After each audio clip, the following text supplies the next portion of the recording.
Crusader era fuels the imaginations of many. It was a time of knights and kings, castles and battles in the Holy Land.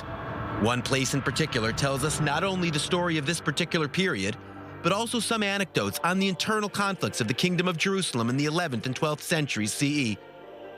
The history of the place goes back even further. In Talmudic sources, we already know of a place called Katzrah de Galeel, or the Castle of Galilee.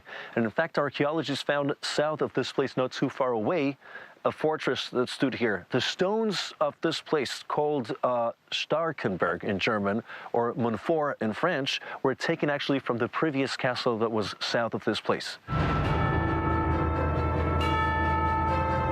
The Montfort Castle was established by the Milly family, a French family who ruled the area now known as the Western Galilee.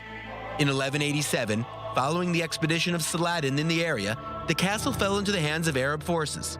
In 1192, the Crusaders recaptured the castle, and later it was sold to the Teutonic Knights Order. In the 12th century, there's quite a new phenomenon that has not been developed yet, a military order. The three main ones are the Templars, the Hospitallers, and a German-speaking one, which is the Teutonian. Because of its different mentality, because it's German-speaking, it's sort of being rejected from the capital of the Crusaders, Akko, or Acre, and basically been pushed over here. In those years, this fortress is being redeveloped again and becomes into its full power. The headquarters, the archives, everything is situated in this place. Research shows that Montfort's main purpose was not to protect the Teutonic Knights from other orders who ruled the Holy Land. It was used mainly as an administrative headquarters and had no military significance. A tour of the site teaches us more about the Teutonic Knights. We can learn a lot about the power of each of the orders based on the refectory itself. If the order had a lot of financial abilities, the refectory would have been wide and broad. If not, it would have been much smaller. The other thing is that every refectory is based or built upon some cellars, which goes back to the days of the Last Supper, or the upper room. Usually under every refectory, there used to be some cellars that served for different purposes, but the whole idea, just like Jesus asked from his disciples to go to a rabbi's house where we know our father, King David, is buried under, the same thing was done in a refectory. And therefore the room was above cellars.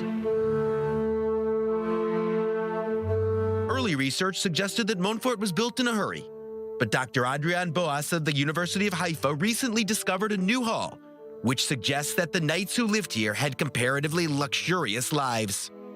However, Crusader domination of the site was short-lived. The downfall came in the late 13th century, following the attack of the Mamluks headed by their king Baibars. It took the Mamelukes 5 years to come back. In 1266, that's the first time when there's an attempt to try and attack and bring down this fortress. Then the Mamelukes would recede back, and in 1271 would be the second time when they would try to attack.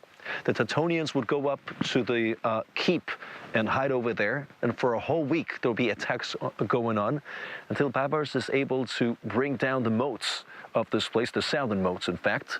And then, by an agreement, he's willing to let the Teutonians leave back to Akko and send all their archives and treasuries to Malta. That's how we know a lot about the Teutonians until today. For years, this place stood deserted and neglected, but more recently, research here has been growing.